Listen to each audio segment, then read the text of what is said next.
el Papa nos ha dicho que somos hospital de campaña. Entonces, si hay alguna situación de sufrimiento, la Iglesia lo mínimo que tiene que hacer es estar presente. Al final de marzo, un contacto, honestamente no me acuerdo en este momento quién, pero un contacto, no era el obispo, me envió unas fotos de este masacre que se dio al final de marzo, me parece, el 31 de marzo o algo así, en Aguililla. En Aguililla. Hubo un enfrentamiento muy duro entre los cárteles. Pienso que, no puedo estar seguro, pero me parece que una parte, los de Michoacán, se quedaron encerrados en un edificio y poco a poco fueron matados todos. Y finalmente 7 o 8, me parece, fueron hasta decapitados. A mí me llegaron las fotos de cómo se había quedado la carretera después de entonces con los cuerpos muertos y algunos decapitados. Eso me impresionó muchísimo. Yo sé desde el principio, desde que yo llegué a México, se sabía, porque se sabe a nivel internacional, que México padece de una gran violencia, de una terrible violencia. Pero lo que me sorprendió desde el principio, sorprendió hasta un cierto punto, digamos, no era una maravilla completa, pero, digamos, mirando a los medios de comunicación, casi no se habla. Son muy poco presentes en las imágenes de lo que pasa cuando hay, no digo normalmente, pero cuando hay masacres de este tamaño. No se ve, no se habla. Yo pienso que es una de las obras de caridad visitar a los enfermos, ¿no? Y dije, para mí es como visitar a un enfermo. Visitar a un enfermo, uno que hace una visita, no es que puede sanar al enfermo, el enfermo lo sana el doctor. Pero visitar a un enfermo significa manifestarle solidaridad, no hacerlo sentir solo frente a su situación. Agradezco la actividad lo que hicieron las fuerzas del orden a todos los niveles, federal, estatal, municipal, porque seguramente hicieron un gran trabajo, por lo menos para liberar la carretera, porque la carretera estaba encombrada con muchos vehículos quemados, y hasta había lugares donde la carretera estaba cortada. Ajá. Y cortada con profundas trincheas, de manera que no se podía pasar. Entonces llenaron estas trincheas, liberaron toda la carretera, hasta trasladaron los restos de los carros quemados.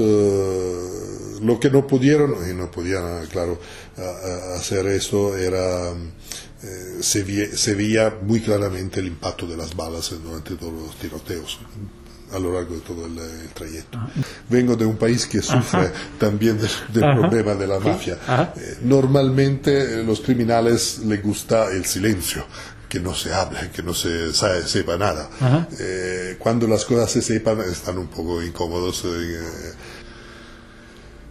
Cuánto me impresionó, hablando con estas víctimas y con alguna otra familia, pensar que los muchachos, las muchachas de estas familias tienen dos solas oportunidades: o huyen a Estados Unidos, o los cárteles lo enrolan forzadamente dentro del cártel. Me he dado cuenta por todo lo que está pasando un poco en el centro del país, ¿no? Guanajuato está sufriendo mucho de enfrentamientos, de situaciones de este tipo. Es nuestra misión estar por lo menos al lado de las víctimas. Hacer lo posible para ayudarlas a salir de esa situación, pero si no podemos hacer nada, por lo menos una visita. Por lo menos la visita que reconforta. ¿Sí se necesita hablar con estos grupos, con estas gentes, o más bien mantener la distancia?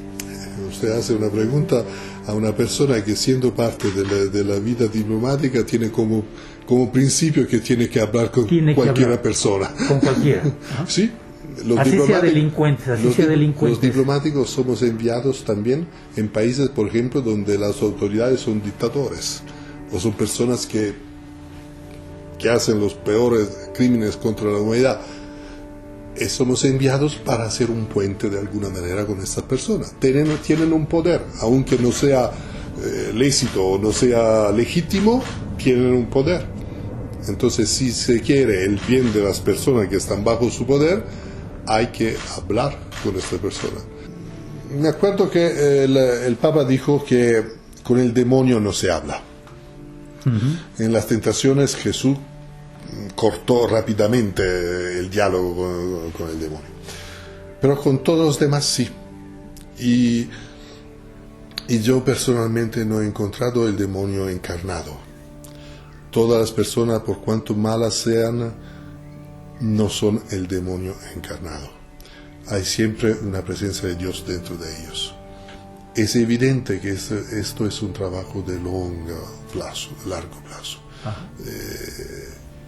No es causa que se pueda resolver ni siquiera en un sexenio. No. La enfermedad es una enfermedad casi que sea cronicizada, que entrada dentro del organismo y liberar el organismo de esto requerirá muchos sexenios, no solo sexenios. Sí. Pero seguramente eso a mí me pareció importante, por lo menos, no sé si aparentemente o no, yo no juzgo las intenciones de los corazones de las personas, no las conozco, pero yo aprecié un cambio. El gobierno precedente quería que no se hablara del tema. Uh-huh. El actual ha pedido ayuda y colaboración para enfrentar el tema. Me parece positivo. Uh-huh. Por lo menos que el tema está. Antes no estaba, ahora está. Uh-huh. Uh-huh. Me parece un paso en adelante. Uh-huh. Después, pienso que es necesario mucho trabajo y por muchos años para ayudar a resolver. Me pareció también importante reconocer que el Estado solo no puede. No. México es un país, no es un país africano, no es un país del tercer mundo, al contrario. Aunque tiene rasgos de países como lo que yo conocí en África, los dos elementos que yo me permití notar desde el principio: una violencia que parece muy difícil a controlar, por lo menos parece que el Estado no alcanza a controlar esta situación de violencia, y por otro lado esta gran pobreza, un país que tiene muchas riquezas, que tiene muchos recursos, sea humanos como materiales, minerales, un país que hace parte de América del Norte, hace parte del mundo civilizado, el mundo más civilizado. Y de hecho hay muchísimas personas que viven como si fueran en Estados Unidos, aquí en México, sin diferencia. Pero al mismo tiempo, más de la mitad de la población está al límite de la pobreza. Esto dice algo. Dice sobre todo de una manera muy injusta de repartir los recursos del país.